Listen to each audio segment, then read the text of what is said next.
വരുന്ന അസംബ്ലി തിരഞ്ഞെടുപ്പിലും 2021 മാതൃകയിൽ CPM BJP ധാരണയ്ക്ക് നീക്കമെന്ന് Mullappally Ramachandran. Pulikkool Mahmood അനുസ്മരണവും തദ്ദേശ തിരഞ്ഞെടുപ്പിൽ വിജയിച്ച കോൺഗ്രസ് അംഗങ്ങൾക്കുള്ള സ്വീകരണം ഉദ്ഘാടനം ചെയ്ത് സംസാരിക്കുകയായിരുന്നു മുല്ലപ്പള്ളി രാമചന്ദ്രൻ. സംസ്ഥാനത്ത് 2021 മാതൃകയിൽ തന്നെ ഈ വരുന്ന അസംബ്ലി തിരഞ്ഞെടുപ്പിലും CPM BJP അവിശുദ്ധ കൂട്ടുകെട്ടിനായി ധാരണയിൽ എത്തിയതായി മുൻ KPCC പ്രസിഡന്റ് മുല്ലപ്പള്ളി രാമചന്ദ്രൻ പറഞ്ഞു.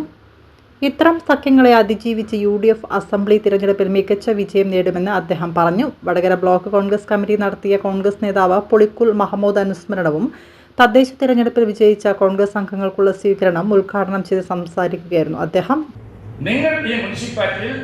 നിങ്ങളുടെ BJP തമ്മിൽ അവിശുദ്ധമായ കൂട്ടുകെട്ടുണ്ടാക്കിയിട്ടില്ല എന്ന് പറയാൻ നിങ്ങൾക്ക് സാധിക്കുമോ? അത് നിസ്സാരമായി കാണാൻ സാധ്യമല്ല. വോട്ടുകളുടെ കണക്കെടുത്തുകൾ പരിശോധിക്കും. ആ കണക്കുകൾ പരിശോധിക്കുമ്പോൾ നമുക്ക് മനസ്സിലാക്കാൻ സാധിക്കുന്ന ഏറ്റവും വലിയ യാഥാർത്ഥ്യം, വെളുത്തമല നമ്മൾ ജയിക്കേണ്ടതല്ലേ? അവിടെ CPM-ന്റെ വോട്ടുകൾ BJP സ്ഥാനാർത്ഥികൾക്ക് പരസ്യമായി കമ്മ്യൂണിസ്റ്റ് മാർക്സിസ്റ്റ് പാർട്ടി കൊടുക്കുന്ന കാഴ്ചയാണ് നമുക്ക് കാണാൻ സാധിച്ചത്. നിഷേധിക്കുമോ? ആ നിഷേധിക്കുന്ന ആളുകൾ വന്നിട്ടുണ്ടെങ്കിൽ അവരോട് ഞാൻ വിനയപൂർവ്വം ചോദിക്കാൻ ആഗ്രഹിക്കുന്നു. പിന്നെ പുറങ്കര BJP-യുടെ വോട്ട് ഗണ്യമായി കുറഞ്ഞു, CPM-ന്റെ വോട്ട് കൂടി. എന്റെ പുറക്കരയിലെ നേതാവ് ശ്രീമാൻ രഞ്ജിത്തിരിക്കുന്നു. ശരിയല്ലേ? BJP-യുടെ വോട്ട് കുറഞ്ഞു, CPM-ന്റെ വോട്ട് ഗണ്യമായിട്ട് കൂടി. നിസ്സാരമാണ്. എടോടി ഒരിക്കലും നോക്കാൻ പാടില്ലായിരുന്നു. എടോടിയിലാണല്ലോ നമ്മൾ നിൽക്കുന്നത്. ഈ ധാരണയുടെ ചിത്രം കൃത്യമായിട്ട് തെളിഞ്ഞ മറ്റൊരിതാണ് ഈ എടോടി എന്ന് പറയുന്നതിൽ എനിക്ക് അല്പം പോലും സംശയമില്ല. അതാണ് യാഥാർത്ഥ്യം.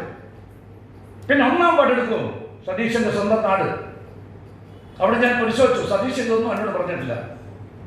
BJP-യും CPM-ഉം തമ്മിലുള്ള ഡീല് വോട്ടുകൾ കണക്കെടുത്ത് പരിശോധിക്കൂ. വളരെ കൃത്യമായിട്ട് ബോധ്യപ്പെട്ട മറ്റൊരു വാർഡായിട്ടാണ് ഞാൻ 1-ാം വാർഡിനെ വിലയിരുത്താൻ ആഗ്രഹിക്കുന്നത്. CPM-നും ഇടതുപക്ഷ പ്രസ്ഥാനങ്ങൾക്കും ധാർമ്മികതയെക്കുറിച്ച് പറയാൻ എന്താണ് അവകാശം?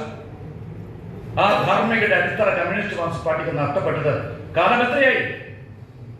ഹിന്ദുത്വ രാഷ്ട്രീയത്തിന് നമ്മൾ മുട്ടുമടക്കിയ പാർട്ടിയായിട്ട് നമ്മുടെ കേരളത്തിലെ കമ്മ്യൂണിസ്റ്റ് മാർക്സിസ്റ്റ് പാർട്ടി അധപ്പതിച്ചില്ലേ? ചരിത്ര വസ്തുതകൾ വെച്ചുകൊണ്ടാണ് ഞാൻ ഈ കാര്യം പറയുന്നത്. ഞാൻ ഓർക്കുന്നത് 1970 കാലം ഞാൻ യൂത്ത് കോൺഗ്രസിനെ അറിയപ്പെടുന്ന നേതാവായിട്ടാണ് പ്രവർത്തിച്ചത്. അന്ന് കൂത്തുപറമ്പിൽ തെരഞ്ഞെടുപ്പ് നടക്കുന്നു.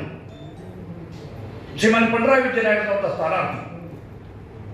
ആ പിണറായി വിജയൻ MLA ആയിട്ട് അവിടെ തെരഞ്ഞെടുക്കപ്പെട്ട തെരഞ്ഞെടുപ്പിൽ കമ്മ്യൂണിസ്റ്റ് മാർക്സിസ്റ്റ് പാർട്ടിക്ക് ജനസംഘവുമായിട്ട് കൃത്യമായിട്ട് ധാരണ ഉണ്ടാക്കുന്ന സത്യം നിങ്ങൾ മറക്കരുത്. നമ്മുടെ ഇന്നത്തെ ആ പിണറായി കൂത്തുപറമ്പിൽ മത്സരിച്ചപ്പോൾ അദ്ദേഹത്തിന്റെ എതിർ സ്ഥാനാർത്ഥിയാണ് ഗവർണർ പദവിയിൽ ഇരുന്നുകൊണ്ട് ഞാൻ പഴയ RS-കാരനാണെന്ന് പറഞ്ഞ് അഭിമാനിക്കുന്ന മനുഷ്യൻ. ഞാൻ RS-കാരനാണ്. ഞാൻ RS-കാരനായിട്ടാണ് എന്റെ പൊതുജീവിതം ആരംഭിച്ചത്.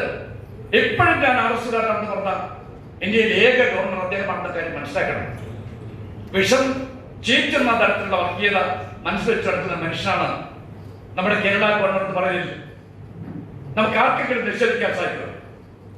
ആ കേരള ഗവർണർ നിങ്ങൾ ഓർക്കണം, കേരളത്തിലെ പറന്ന മുഖ്യമന്ത്രിയാണ് ശ്രീമാൻ K. കരുണാകരൻ.